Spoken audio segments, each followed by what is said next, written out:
For me, I'm very much, I'm here's a problem. Let's take care of it. I have a solution for that. Our goal when we opened was to provide the highest quality care that was possible at a price people could afford. I literally talk to physicians daily. Kelly, I can't even log in to see my own billing. I have no idea what's going on. I get a report once a month and nobody can explain it to me. I make it a point to train the physicians how to go and pull their own report. I'm going to be on the course reporting tomorrow afternoon. You are? I am. I'm going to follow Jordan Spieth and Will Zalatoris and Scotty Scheffler. I'm not really reporting, but I am going to go watch the course. Probably drink a couple beers. Yeah, I might have a beer or two tomorrow afternoon. I mean, that would make my commentary even better. Well, welcome everybody to our next episode of the Cutting Edge Podcast. I believe this is episode 12? Episode 13, I think, actually. Lucky number 13. And actually is episode number 14. Now that I reflect, time flies, Tyler. Yeah, CJ, you're struggling a little bit here in this intro. Just trying to re-enter society after being sick. Yes. From being quarantined. We're glad you're better. Gotta try to put my thoughts back together. So before we get started, let's give a few mentions to folks that have supported us. So first mention is for TexAssist Surgical Assist Staffing, one of our sponsors, the Carrington Group. Is that correct? Yeah, that's right. The Carrington Group, which Tyler happens to be your firm, well supported by Jen Eaton and Moonshot Marketing Group. Jen, shout out to you for helping us with social media and web presence. And Ortho Lone Star also has been an ardent supporter of ours. So thanks to Ortho Lone Star. I think we're going to have a few more folks join us in support, which is going to be great because we've got great content and just want to be able to share it with as many folks as possible. So you can also find us, ways to find us. You can find us on Instagram. You can find us on LinkedIn. You can find us on our YouTube channel, The Cutting Edge Podcast. Also find us on Facebook. Basically, if it's a primary social media channel, you can find us. We don't TikTok. We don't do some of that young hip stuff. Yeah. But, if you really wanted to, we probably could. Listen, I was struggling finding the podcast on Apple Podcasts, and I had to give it to my wife the other day on the road, and she informed me that I didn't write the Cutting Edge Podcast, and that's the reason why I couldn't find it. So, well, which brings up, we don't TikTok. That's a fact. Well, so you can find us on Spotify and Apple Podcasts as well. So we have channels there with all of our prior content, some great stuff that's been up there, and man, a great topic, something that I'm passionate about because I've worked in orthopedics now for nearly 8 years. But the topic today is it's hip to be healed. Ooh. Are we talking about hips? We're talking about hips. All right. And great guest with us today, Dr. Richard Evanson, who is with Plano Orthopedics and Sports Medicine. Dr. Evanson, thanks for joining us today, man. Yeah, you're welcome. Appreciate you guys having me today. Absolutely. And then obviously co-host and representing the average Joe, Mr. Tyler Talman. Yes. So very curious what you think on some of the things we're going to talk, because I'm sure Dr. Evanson and I are going to talk a lot of shop, and you're going to hear some terms and some phrases that you're like, well, what is that? What is that? So I personally think this is going to be an all-star appearance for me today because I'm feeling very below average. So yeah, so I think I'm going to meet that title well. Well, we might as well jump right in because Yeah. we got lots of ground to cover. So, Dr. Evanson, we're going to start with you and just help us with a little bit of background information on you. Where'd you grow up? How'd you get into medicine? Kind of what's been your journey here to Dallas? I grew up in Colorado. Okay. And I was heavily involved in sports, and then I ended up going to Brigham Young University for undergrad, where I met my wife. And then I always kind of knew I wanted to do medicine even from high school, and everybody told me that'll change. You'll change your decision 100 times, but I kind of kept with it and just always felt a desire to be involved in medicine and athletics to some degree. I went on after undergrad to get my my degree at A.T. Still University, Missouri, and then I did my residency training in orthopedics in the military through the Army at Eisenhower Army Medical Center. It's in Augusta, Really? Georgia. Yeah. I spent 5 good years there, and very, very long, painful 5 years there. But then I ended up doing 4 years of payback as a general orthopedist to the Army at Fort Benning in Columbus, Georgia, where the Special Forces train and the Airborne Rangers train. And, Oh, very cool. and it was during that time where I developed a passion for hips.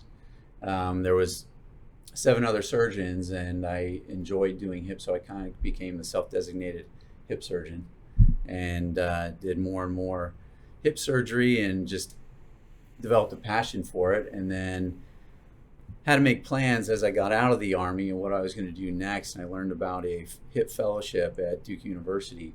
Applied, was accepted, and went to Duke University for a year and did a year fellowship in hip surgery, and that involves all spectrums of the hip, from hip preservation to from younger patients to older patients, all the way up to joint replacements and the whole spectrum of hip care. So I mean, how much, you say fellowship was 1 year, right? yeah.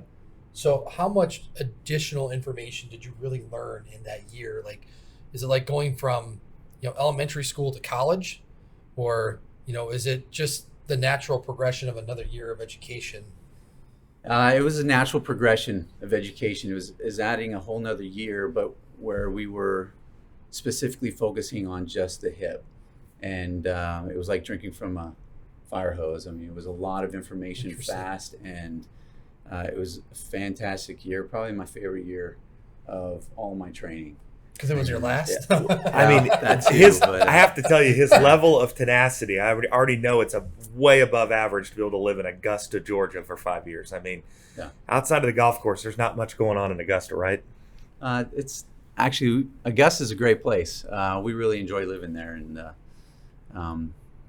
if we had the opportunity to end up there, that wouldn't have been so bad. We just didn't have any family out in that area, but we loved Augusta, and loved going to the Masters and seeing all the people that came for that. But Georgia was a good home for 9 years, 5 years in Augusta and 4 in Fort Benning, and it was a good time. But so, having spent 9 years in the military, and training, what do you think your greatest benefit turned out to be, being able to train in that environment versus a traditional academic environment?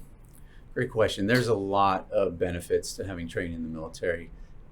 There's a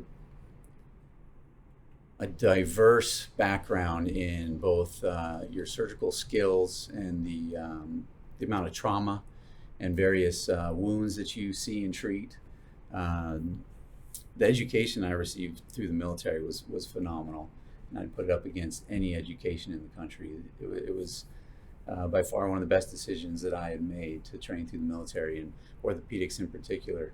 Probably the best benefit of doing the military route was treating soldiers. And I mean, where you had special forces guys, so it's not like just your average. I mean, I'm sure you saw some average infantry, right? But to be able to work with guys that are just elite, really they're elite athletes. Yeah, especially the Rangers in particular. Most of the special forces are over at in North Carolina, but the Rangers and the Ranger School and the airborne schools are all there at Fort Benning. So I got to work with them quite a bit, and that was a great experience, just working with them, helping them get back to battle and getting back to the training that they had to do every day. It was a very different lifestyle and very intense lifestyle, and it was fun working with them. It was like I'd compare that to working with a professional sports team, where you have high-level athletes that have to get back in the game, that don't have an option to just sit and rest, and their life and their salary depends on it. So it was a great opportunity. It was a great experience. That's awesome. So, I mean, what brought you to Dallas other than the job? Was there some other attractant to want to be in North Texas for you or your wife? Friends and family is what brought us to Dallas. So my wife is from Houston, but she loves Texas. She loves the warm weather, and it was the group with plain orthopedics that really drew me to Dallas. I was looking at several different cities, had several different offers, and this particular offer with this group was just exactly what I was looking for. They were looking for a hip specialist and someone, they didn't have a hip specialist in this area, and I really enjoyed the partners, I enjoyed the group, everything that they stood for, their history, and so it was just a perfect fit. And then visiting Dallas, we loved Dallas and had some friends and family in the area, so it just worked out great. That's awesome, man. Well, we're glad you're here, because obviously there's 7.5 million people that live in DFW now, and growing. I think it's projected to double in the next 12 or 13 years. It's a crazy, It's amazing. number. I don't know but- where we're going to put them all. Yeah, right. I mean, Further north, right? Yeah. just gonna at some point you're gonna have When to build Texas up. and Oklahoma grew together, that's a reality. So Certainly could happen. Well, when we're talking orthopedics, and now we're talking hips specifically, I think every one of us at this table has had hip pain, right? I don't know. I know anybody who's never had hip pain, but hip pain, severe hip pain, is really a bear. And I think for our audience, we get a combination of physicians and lay people that listen to our podcast. Maybe talk through when somebody is having hip pain.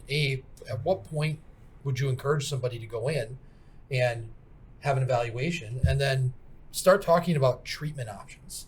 I think that's a great place for us to kick off. So there's lots of different treatment options and a whole spectrum of hip pathology or hip injuries. And the perspective I obtained at Duke University was a variety of treatment options.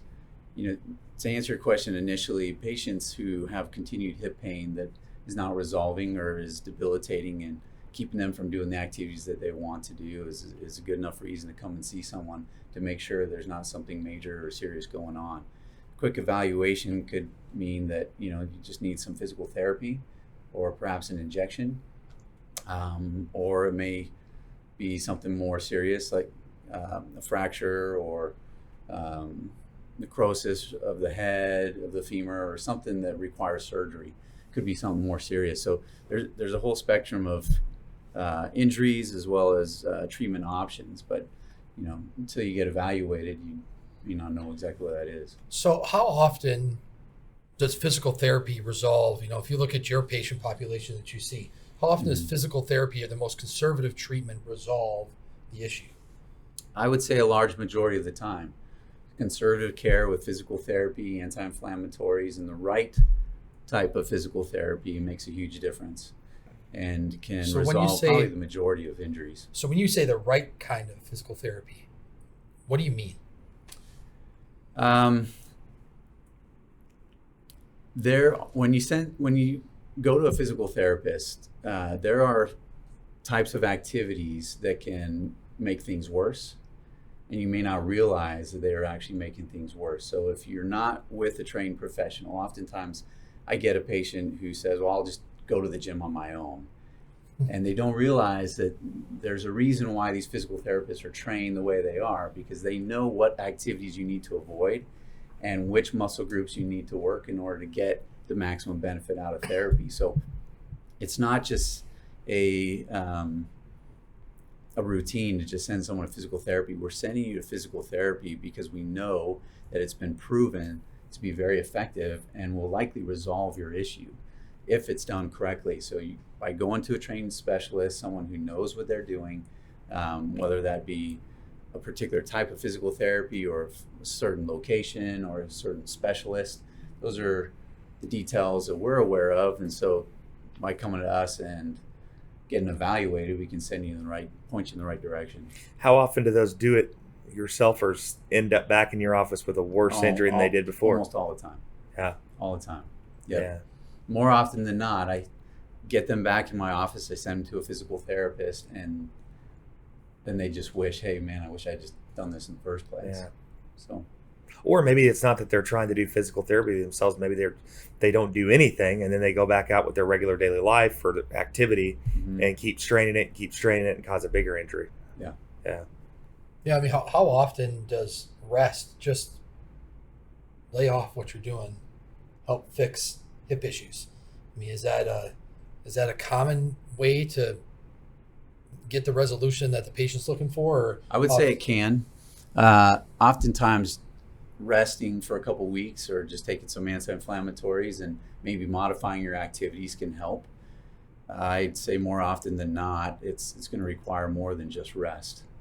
So Interesting. So, you mentioned hip injections mm-hmm. as a treatment option. Yeah. So talk to us, when I think of an injection, I think of a needle that big and about that big around. Yeah. The old Nurse Ratched going to stick you in the behind.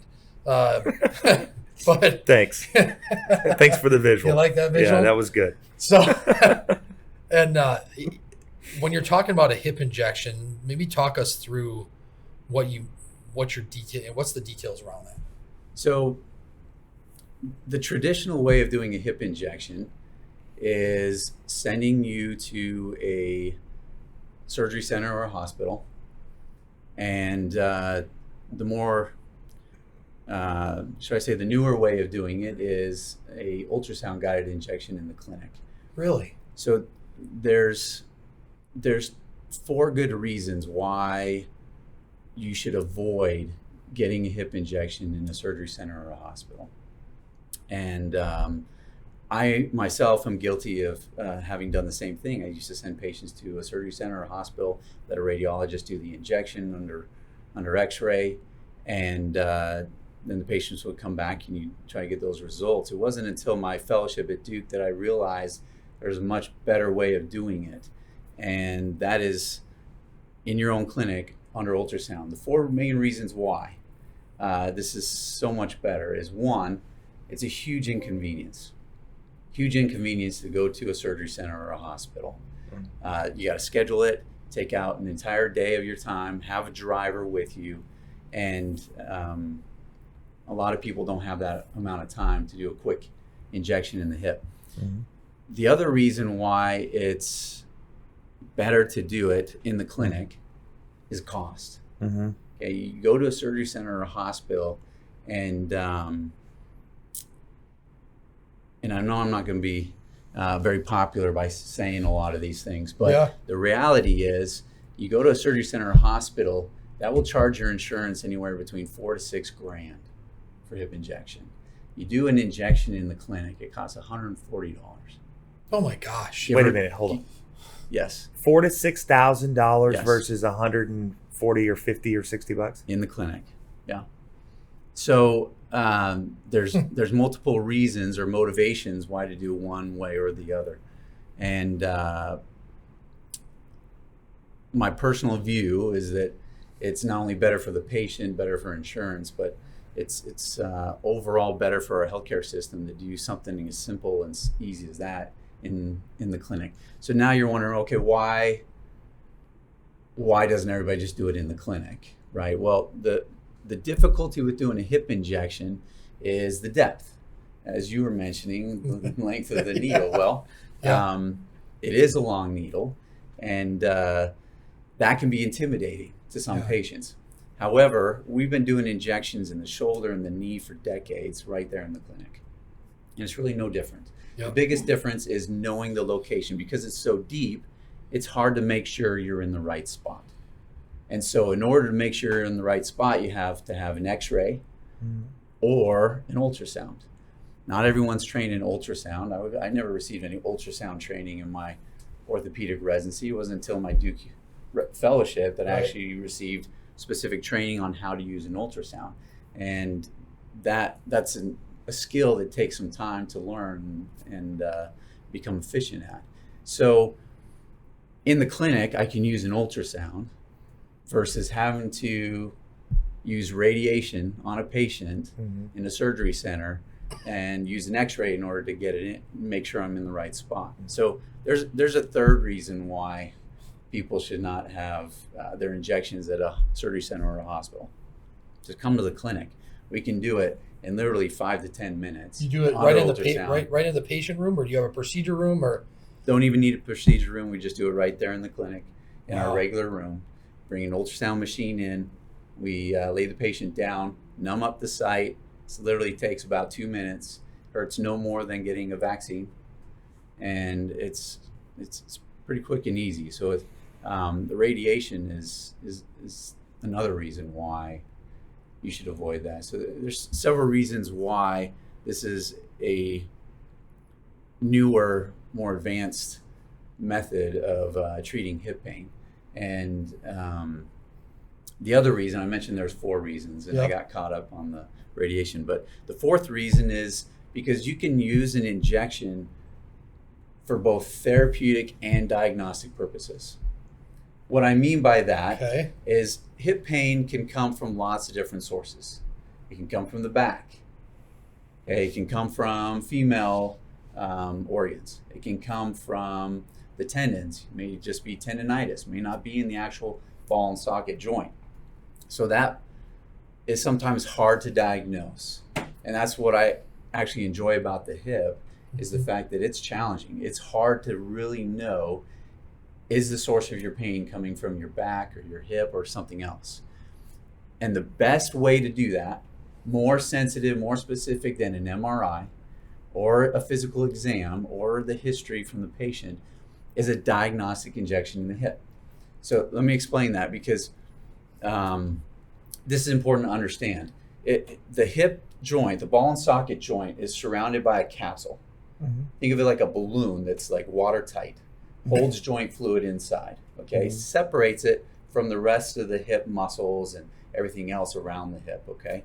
So that watertight balloon, okay, surrounds the actual joint, the cartilage, the labrum, etc., everything that's inside the actual joint.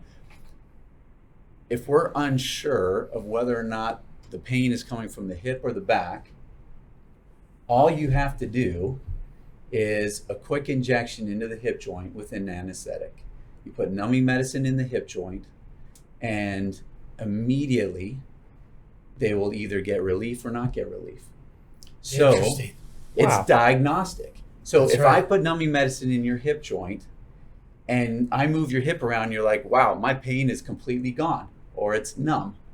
Well, that's the purpose. Right. And I can 100% say, I know your problem is in your hip joint. On the contrary, if I inject your hip joint and you're like, yeah, I feel no different, I can safely say, well, it's probably coming from your back or something else outside the hip joint. So there's a huge benefit. If I send someone to a hospital or surgery center, to a radiologist, and I see them a few weeks later, you can ask them, okay, so how'd the hip injection go? Did you get any relief with the numbing medicine? And you know what they'll say? No. You're like, well, I don't know. I went home and laid down. And then a couple hours later, the numbing medicines wore off, and there's no diagnostic benefit to the whole injection. So you just wasted a huge benefit actually doing an injection. Whereas in a clinic, I can immediately get an answer and response, and I know your problem is in the hip, or it's not. So that's 4 big reasons, and why it's put a lot so of emphasis on is the this. reason I got to go back to cost for just a second. Yeah. I'm assuming that the cost is incredibly high because now they're having to rent out an entire operating room basically to do this. A procedure that doesn't need an operating room, and there's, I guess, expense with that. Well, where's the rest of the expense coming to make this a $6,000 moment? Good. So the OR, operating rooms, are very expensive to run. Okay, but the equipment, okay, to do an X-ray, you got to have a radiology tech come in and push the button on the X-ray machine. You've got to have an anesthesiologist, anesthesia to put you to sleep. There's which, 2,000. might I add, has risks in and of itself. It's far more risky to go to a surgery center or hospital and go under anesthesia for a quick injection that could be done in the clinic in 5 minutes under ultrasound. So but I guess that's the part that's frightening to me is why would we ever recommend somebody go under anesthesia, even if it's local, so for a hip injection that we can do in 10 minutes inside of a clinic? Well, that's because not everybody knows how to do it in a clinic. That's a simple answer. Is a lot of people aren't trained. They're not aware. This is a newer procedure. This is a newer way of doing it. A lot of people don't know how to use an ultrasound. The other downfall is that when you do an injection in clinic, in the time that I do an injection, you could see 3 or 4 more patients. So it's hard to maximize your efficiency when you're breaking up your schedule and doing injections, you got to get the equipment, you got to bring the ultrasound in, you got to re-examine. So the it just patient. comes back to So money at the end of the day. it comes back to efficiency and the ability to do the test.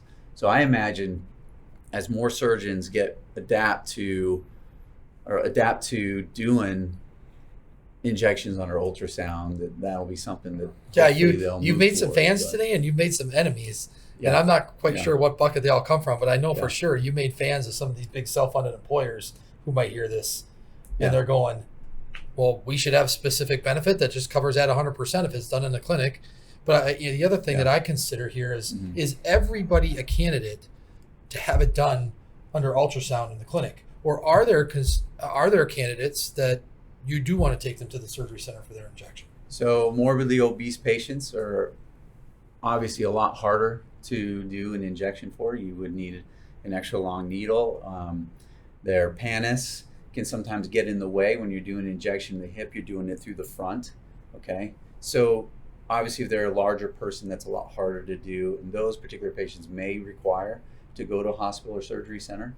But I would say 90% of patients we are able to do, at least 90% of patients we're able to do right there in the clinic. Interesting, isn't it? I mean, there's so much, we've had a urologist that's just a leading guy in his space from UT Southwestern on, right? We've had folks in some other specialties too in surgical robotics. It's amazing the gap between what some guys are doing. It feels like the Grand Canyon, even though you guys essentially all have the same basic training. The post-residency, post-fellowship investment in training seems to really be a huge difference. Would you agree with that statement? And from my seat, the way I see it as the average Joe in the room is, wow, I always knew you had options for treatment, but I didn't realize how many options I have. And it's not just about the actual medical treatment. I mean, here I just found out a way to save $5,900 if I ever need a hip injection. Yeah. I mean, at the end of the day, I mean, but without you coming on and being candidly honest, we're going to trust the person that we walk into the room that is wearing the white coat. They're going to say, this is what you need to do. Right. And unless I go on Google and search, do I really need to spend $6,000 on a hip injection? How would we ever know? And so that's the part of it that's been interesting to me is there are a lot of choices. And I don't know if the average person out there knows how to get all of the information to make an educated decision. I think the key part there is the average patient doesn't know what questions to ask. Yeah. Right. I mean, I've watched it with my parents. I've watched it with my in-laws. I mean, for those of us in the medical community, we're blessed. Yeah. Because we know to ask questions and to nudge and to push, and eventually we'll get to that decision tree with the physician that says we should do X, Y, or Z. But that's just not the average person. They look to you, and because we had another orthopedic surgeon on, a few episodes back, and he basically said the patient wanted him to tell them what they should do, and his philosophy was, it's not my job to tell you what you should do. My job is to give you information so you can make an informed decision about your care. And patients would get mad at him because he's the doctor. You're supposed to tell me what to do. Yeah. But I think that's generational. And his perspective was that there actually might be 2 to 3 different approaches to this that can still give you to a positive result. That can give you the result you're looking for, but ultimately it comes down to you and what you're comfortable with. Yeah, not everybody's the same. Yeah, right. Every patient's different. For some, surgery may be the best option. For others, non-surgical treatment may be the best option. Right. So let's pivot for a moment and let's talk. Soft tissue conditions or injuries versus musculoskeletal, because that's kind of the break that I see, and correct me if I'm wrong, right? If you see things through a different lens, but you were talking before we got started about labral tears, right? And about hip arthroscopy. Yeah. And that seems to be more relative to soft tissue targeted conditions. Maybe help us unpack that a little bit, right? So when you're going in and you're running your diagnostics, what's your decision tree look like? And talk about how you end up at a point where you're like, hey, this patient's a candidate for hip arthroscopy. Okay. Well, I may have a different perspective on this. So I'll admit that. But my perspective is that you should try and preserve the hip, the natural hip, as long as you can. So to cut is to cure is not your, you don't have a sign above your door in your office that says to cut is to cure. No. But I think having a different perspective through a hip fellowship allows me to see both sides of the spectrum and to see all the different potential treatment options. The traditional training is you're either a sports guy, sports surgeon, you do the arthroscopy, the minimally invasive stuff, or you're a joint trained surgeon. So the uniqueness about the training that I received at Duke was that I see and receive training in all aspects of hip treatments and hip surgery. So from hip preservation in young patients to older patients. And that provides a unique perspective because I'm not just a hammer seeing a nail. I'm able to see which patients are good candidates for preserving their natural hip and at what point do they require a hip replacement. Oftentimes, patients will go to a sports surgeon and they'll say, oh, I can't help you, you need a hip replacement, let me go send you to the joint replacement guy. Or vice versa, the joint replacement guy says, your hip's not bad enough, you don't need a joint replacement, I'm gonna go send you to my sports guy. And then you're seeing two different guys, two very different perspectives.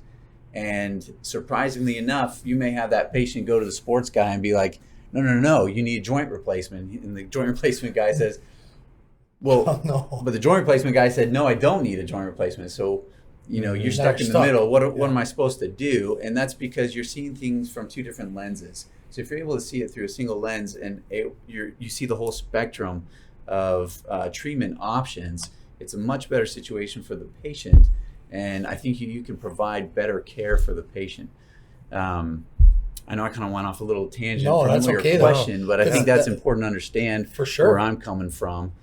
Because I think I'm coming from the perspective that we need to start with non-surgical care first and exhaust that. If that fails, then surgery is the next option. Mm-hmm. Among those surgical options, we need to try hip preservation or knee preservation or whatever it may be to try and preserve your natural knee through minimally invasive procedures, whether that be knee arthroscopy, hip arthroscopy, etc. And if and when that is no longer an option, we save a joint replacement as the last resort. So that's kind of a little insight onto my particular perspective. So with hip arthroscopy, talk to us about what's going on when you're doing a hip scope or hip arthroscopy. What are you trying to fix? What are you seeking to achieve? So there's lots of things in the hip that can cause pain.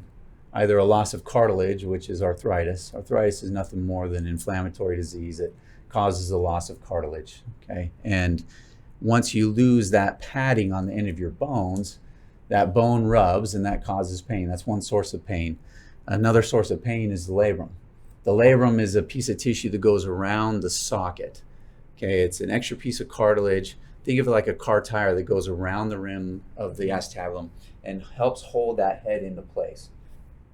When that tears, that labrum is full of nerve endings. So it's very painful to get a labral tear. Mm-hmm. So patients that don't have arthritis, don't qualify or need a joint replacement, can qualify for a minimally invasive hip arthroscopy, where we make a couple small poke holes and go in with cameras and repair the labrum. So at that same time, you can remove bone, clean up cartilage, do things that you need to do to resolve their pain. So hip arthroscopy is a niche surgery. There's not a lot of surgeons that have received specific training in hip arthroscopy, and it's a particularly difficult surgery to perform well. Anyone can stick a scope into a hip, but not very many people can do a hip arthroscopy well and do it correctly and have good results. Yeah, that's what I wanted to ask about good results. So you go into, and let's maybe not go to the extreme of trauma, where it's the worst you've ever seen, but you go into repair a labrum. Does that is that a permanent fix? Is it a 1-year fix, a 5-year fix, a 10-year fix? What do you typically see there? So there's a lot of factors that determine that, whether it's depending on how long it lasts. Okay, so the important thing to understand about hip arthroscopy is the results are highly dependent upon how good the cartilage is. Okay. So if someone has poor cartilage or early arthritis, they're not as likely to do well with hip arthroscopy. But a patient that has good cartilage, they're a younger patient, and you do a labral repair, that should last them hopefully the rest of their life, we would anticipate, if not at least several years, get them out of the pain that they're having, get them back to the activities that they want to do.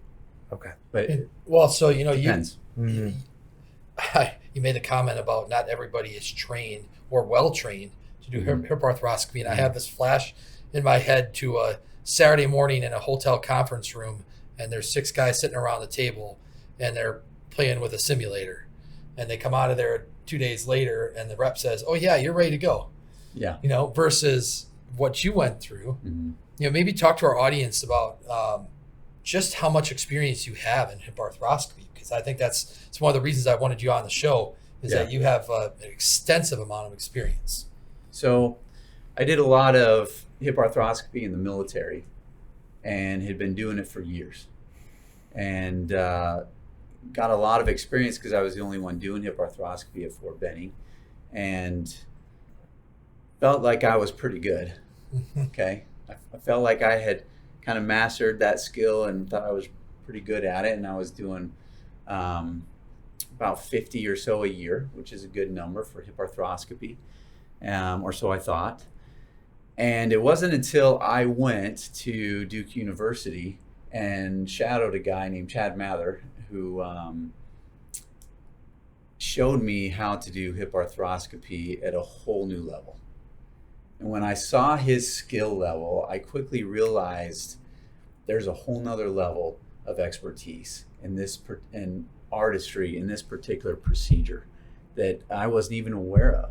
And I had received specific training for hip arthroscopy through the military and had done hundreds of them.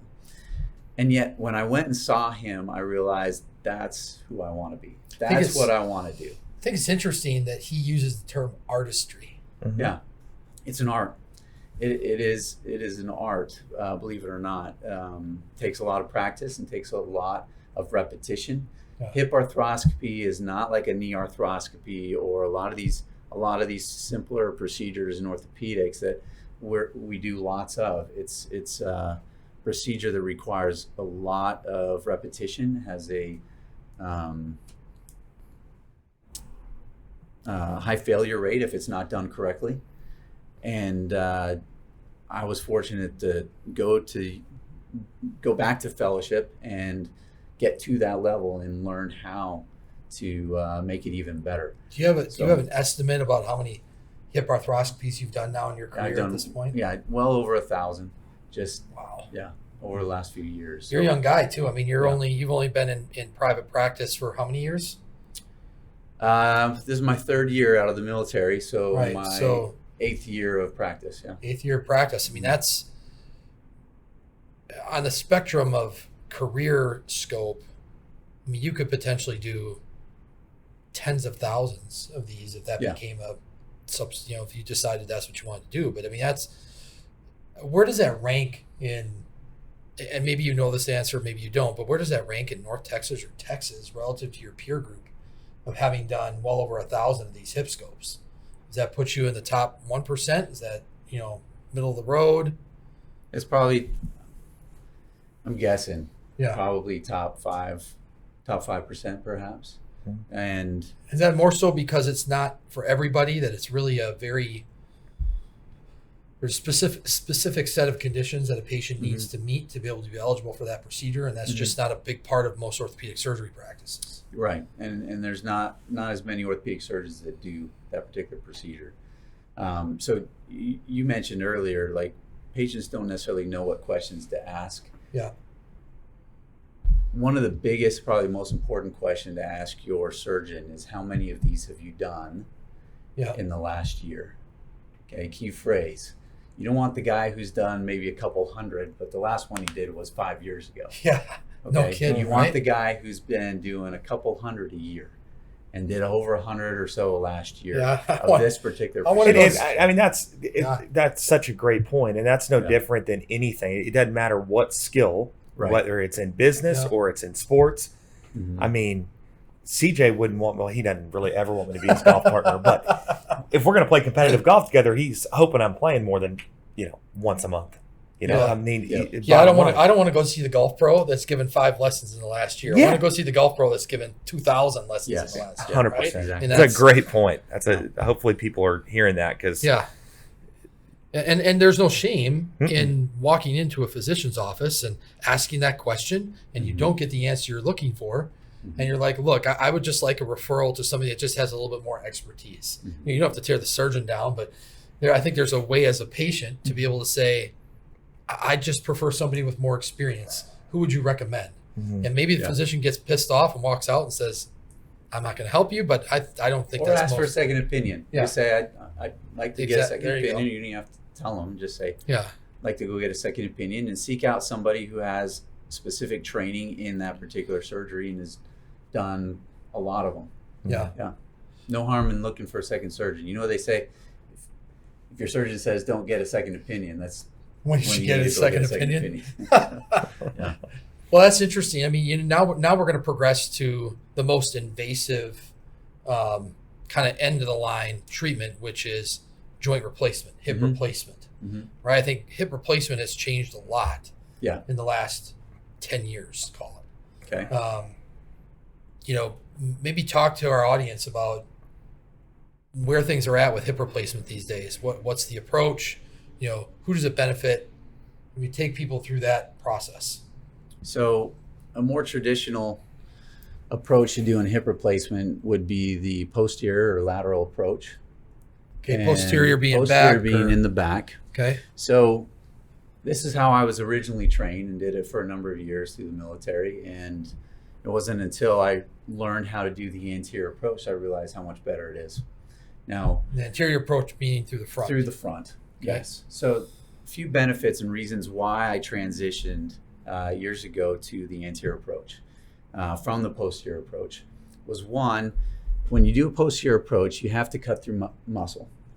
Okay. Okay, anatomically, it's impossible to avoid cutting through muscle. You have to cut through the muscle, and you have to cut through tendons, release tendons, in order to get to the joint capsule, in order to do a posterior approach, in order to do a hip replacement.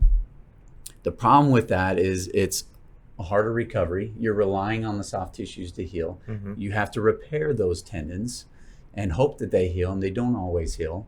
And it's typically a larger incision. So the benefit to doing the anterior approach is I can make a smaller incision. I can go through an area that's easier for patients to see and treat and keep clean, as opposed to something in a more difficult region back in the back. But the biggest benefit to doing an anterior approach is the fact that I don't have to cut any muscle or tendon. Muscle sparing. It's completely muscle sparing. I can go in between the two muscles, push them aside, and have direct access with no tendons in my way, nothing else, and I'm able to do that directly. And this way, it's a faster recovery, Mhm. it's an easier recovery, and it's in my opinion a much better method. The biggest another benefit to it is the fact that you don't have precautions. When you do a posterior approach for hip replacement, you got to be more. Those patients are more prone to dislocation, more prone to having a limp or other issues. So in order to avoid that, for the first several weeks of your recovery, you have to be educated on what to avoid. Don't sit this way. Don't stand up this way. Don't do this. Don't do that. And keep a wedge between your knees while everything heals up. With an anterior approach, I don't have to do that. The patient doesn't have restrictions. I don't care how they sit. I don't care how they bend over or get up or whatever. That patients don't have to worry about that.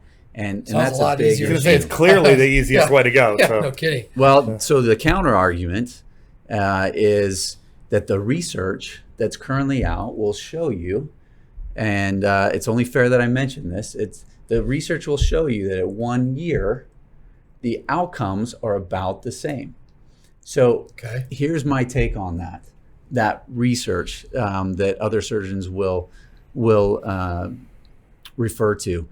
If I were to sell you a car and say for the first year you can't go past 30 miles an hour, don't go through the mountains, don't do this, don't do that, and in 1 year that car will be as good as this car. Who's going to buy that car? Why do you want that car? Yeah, exactly. So who cares about the results at 1 year being close to equal? Sounds like you're it's like getting on an airplane. Your flight was a lot less bumpy on the way there, you know? I mean, Sure. it's the same airplane, but Yeah. so do you really care if you get to the destination and you didn't have to go through agony on the way there? Right. The initial recovery is a big difference. And I've seen that personally. Sure. Why doesn't everybody do the anterior approach? Well, that answer is simple. It's because They they're don't just know how not to. trained and they don't know how to do it. I have that unique perspective. Again, going back on my training, is that I saw how it's done in a posterior approach, and I made that transition. I see how much better it is. It's hard to go to a surgeon who only knows posterior approach and get their opinion and say, well, what do you think about anterior approach? What do you think they're going to say? Of course, Right. they're going to say posterior approach is just as good. Well, So let's talk about robotics for a minute, right? Because we know Yeah. robotics has made huge inroads in a lot of other specialties. Yep. We know that robotics has been introduced in orthopedics. Does robotics play a role in joint replacement? And if so, what are the greatest benefits that you found? Or maybe talk to us whether or not you use robotics, because we've interviewed somebody else that they really aren't a big fan of it. so this is a hot topic, and what I can say is that even former presidents of the American Hip and Knee Society have stood up at the pulpit and said the future of joint replacements is in robotics. So those peers of ours that we look up to that have done this for several years themselves are proclaiming that the future is in robotics, and I totally agree with that. So that's another transition I made over the last few years, was into robotics. So I did total knee replacements, just using the standard techniques, and then I slowly got into robotics, seeing the benefit of it. And the more I started doing robotics, the more I saw how much better the ultimate results can be. So I have a lot of experience in robotics, particularly in the knee. I think that's where, so far, the biggest benefit has been. And they are just now started getting into robotics with hip replacements, and there are some clear benefits to doing that.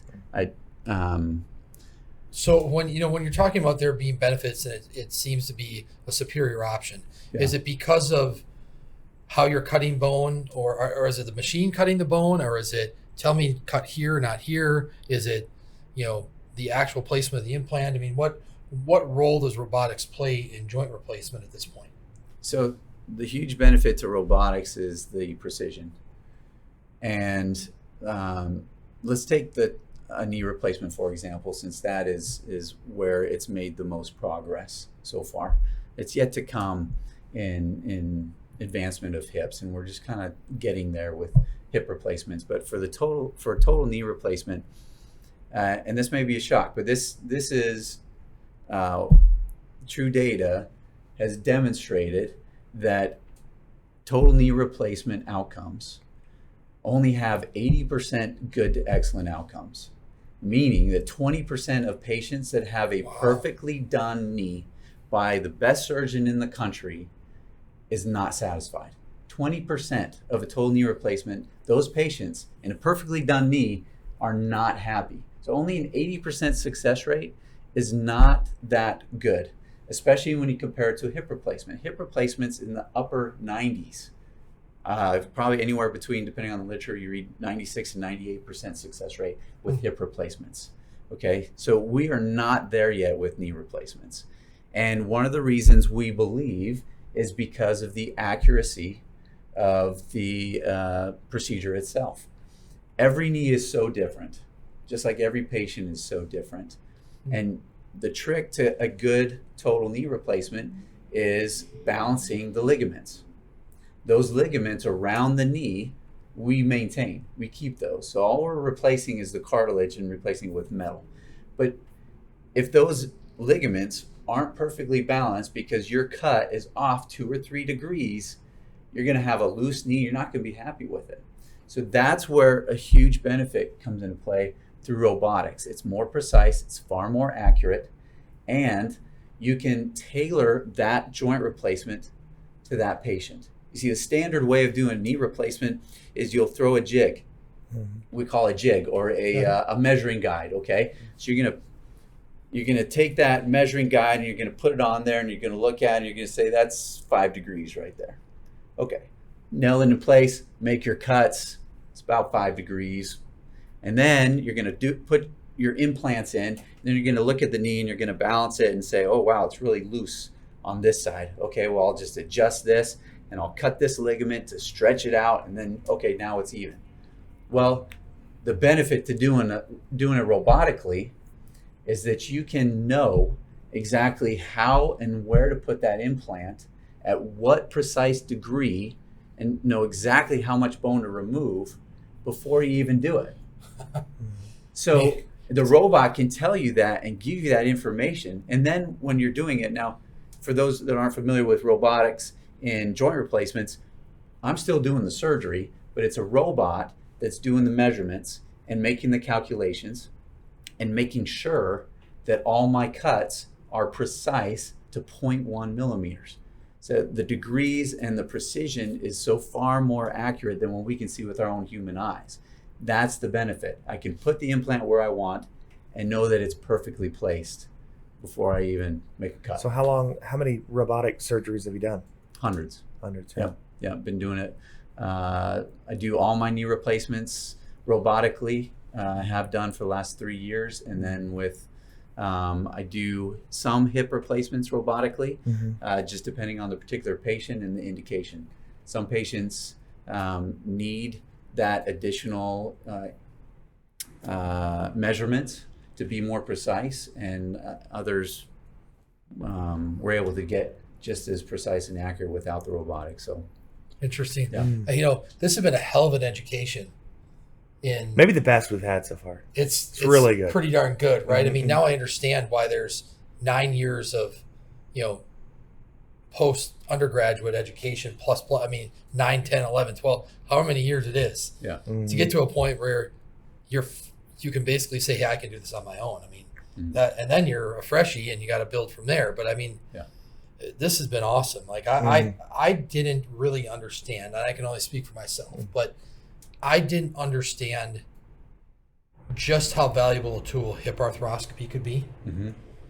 And the fact that it could really help me avoid a total joint replacement. And obviously the precision part of robotics, I mean, it's kind of hard not to ask for it now that we know what the benefits are. Yeah. Right. I mean, Well, it's interesting because one of our previous guests, and it's been several weeks back, actually was discussing the same thing with a jig.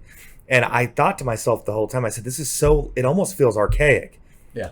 Like it's almost like, back in the day where you put your protractor on a piece of paper and like draw a circle. I mean, okay, it's accurate, but how accurate is it? Know, and that's just huge what we're able to do now using technology and robotics. It's really cool. So, Dr. Evanson, for our audience, how can they find you? I'm at Plano Orthopedics, and I can also be found. I have an Instagram page called The Hip Doc. Okay. So I got a lot of fun videos on there you can look at just for educational purposes. You can see a lot of the videos that I posted from actual surgeries that I'm doing. So you can see what a hip replacement looks like. You can see what hip arthroscopy looks like, what a labrum actually looks like. And you can reach me there. I'm on, I have my own website, drrichardevanson.com. And then you can also find me on posmic.com, which is Plano Orthopedic Surgery. Sports and Medicine Center, posmic.com. So you can find me on either one of those. For those that don't know, Plano Orthopedic, top-notch spot. I know growing up as the youngest of 4 brothers, we've all made a stop there at one point, but a really wonderful. How many docs at Plano Orthopedics? So we are now 13 strong, and we're about to add 2 more. Terrific. Yep, so there'll be 15 of us. Great spot. If you want to go get a first or second opinion, that'd be a great spot to go. Parting thought for any patients who are sitting on the fence going, Yeah, maybe I should go see somebody after listening to this.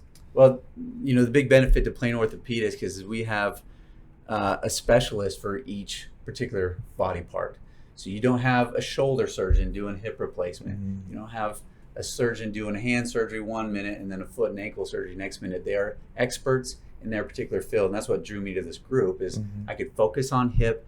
I also do knee replacements because I love doing knee replacements, always have, and that's the kind of place you want to go to, where you can find somebody that's expert training and that is focused in that particular field. So Terrific. yeah. Well, awesome, man. Well, this has been a lot of fun. I mean, our So time's fun. flown by.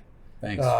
Really enjoyed Appreciate you guys having you. me. Yeah. And man, we look forward to getting this up on the World Wide Web and all of our different social media spots and being able to share the heck out of this, because this is great information. I mean, it's such a unique perspective to have somebody who is so specifically trained in an area of the body that everybody and their brother feels pain. Yeah. Right. So now it's time to get that information out there. For sure. Well, till next week, we appreciate everybody who's joined us. I think that we actually have a very interesting guest next week that is it's a brand new FDA approved implant to help regrow cartilage, I believe is our guest next week. So it'll be interesting to unpack that and how that all came apart, or how that all came about, and be able to go from there. So follow us on Instagram, Facebook, YouTube, Spotify, Apple Podcasts. Find us. I guarantee you will not regret it. Till next week, y'all have a good one.